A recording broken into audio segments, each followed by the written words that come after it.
The vast majority of the people that move illegally into the United States are not bad people. They're not criminals, they're not MS-13.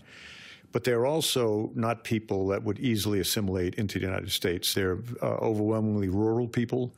In the countries they come from, 4th, 5th, 6th grade educations are kind of the norm. They're coming here for a reason, and I sympathize with the reason. But the laws are the laws. John Kelly has never been one to shy away from how he really feels about undocumented immigrants.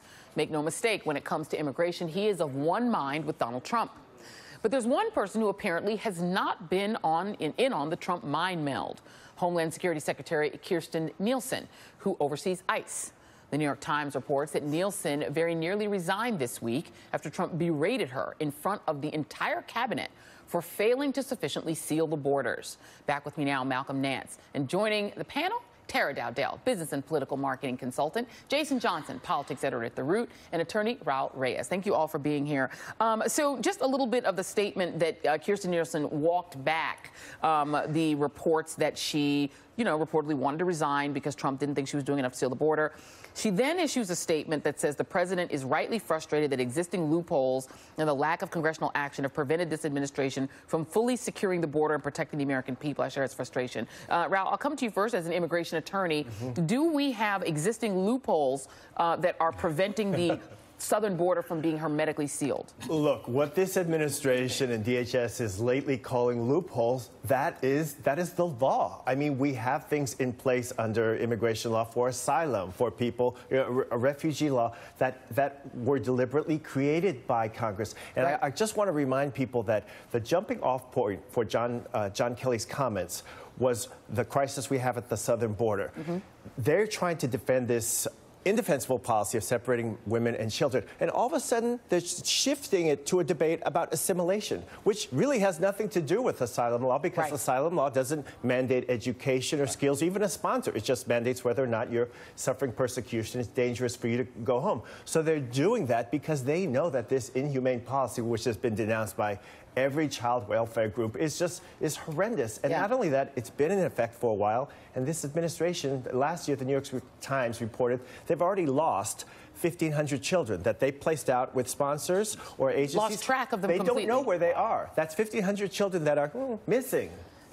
Just for those who were not up on this earlier in the week, this is Jeff Sessions, the Attorney General. And just by the way, Kirstjen Nielsen is the successor to John Kelly, who was the Department of Homeland Security Director, who was implementing these policies himself before he switched jobs. So here's Jeff Sessions, who's the AG, who's very much about stopping, immigration from certain parts of the world. Here he is talking about separating families on Monday. If you smuggle illegal aliens across our border, then we will prosecute you. If you are smuggling a child, then we will prosecute you. And that child may be separated from you as required by law. So if you're going to come to this country, come here legally. Don't come here illegally.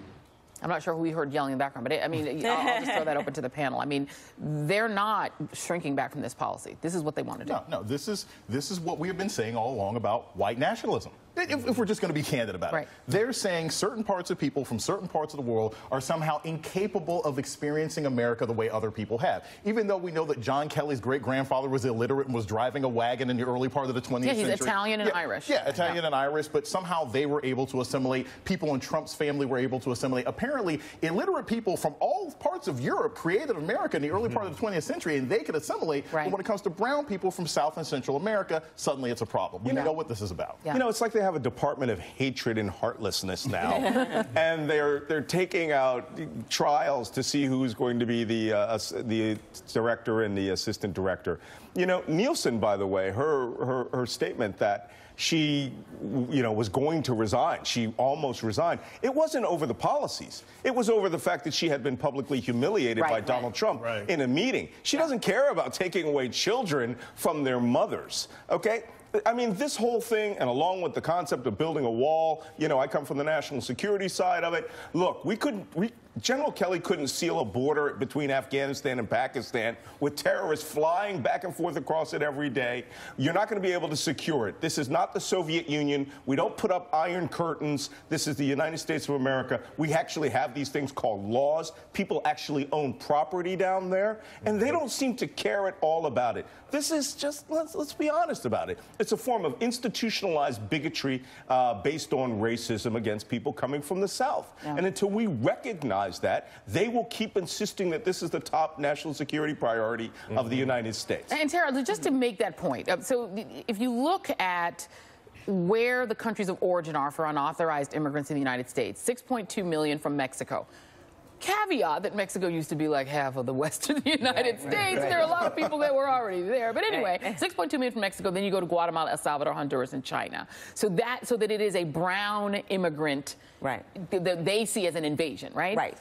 And so, but I find it interesting that when you look at the ancestry of most white Americans, we know that the English initially settled the United States. They are actually the smallest group of current white Americans. The biggest group, I tell my class this, and it kind of sometimes blows people's minds, are Germans. Right? And we know Germans mostly came after 1840 with the collapse of Bavaria. People like, Mr. Drumpf, which is Donald Trump's grandfather, who was illiterate when he came. So, so there was a real backlash against people like the Irish and the Italians when they came.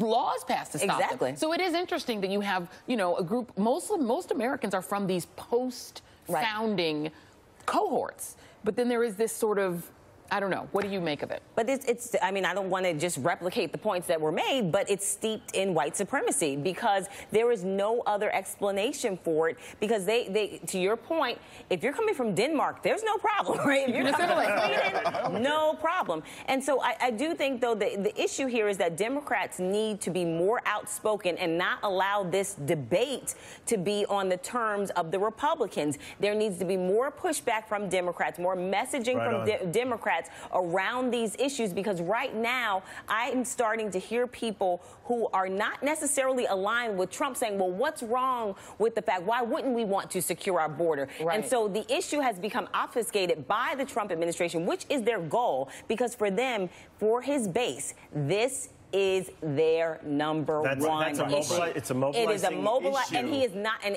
the tax cut is hurting his base. Yeah, they don't care about it's benefiting very wealthy people. No, but his base knows it. Right. But so he has to mitigate by throwing the immigration issue. He has to keep that front and center. He has to continue to demonize black and brown people, because that's what they want to hear, and he knows that, and that's why he's going to keep doing it. And we can't let him control the narrative. The danger in that narrative is things like, for example, tariffs or tax policy. That's very complicated for people even who are informed and paying attention to understand. But among the base, anything to do with immigration, particularly illegal immigration, that is a very visceral, emotional issue, and that motivates people. And the Republicans have, to a large extent, controlled this narrative recently, because illegal immigration, it ebbs and flows over time. The trends right now are definitely downward. But it's also spring, and that's when there's spikes in immigration during the spring. But look at what's happening now with the crisis down there at the border. It's not even an immigration crisis. That's a humanitarian crisis. But they have presented it as an invasion, as people swarming over the border to threaten society, when it is not that. And but they have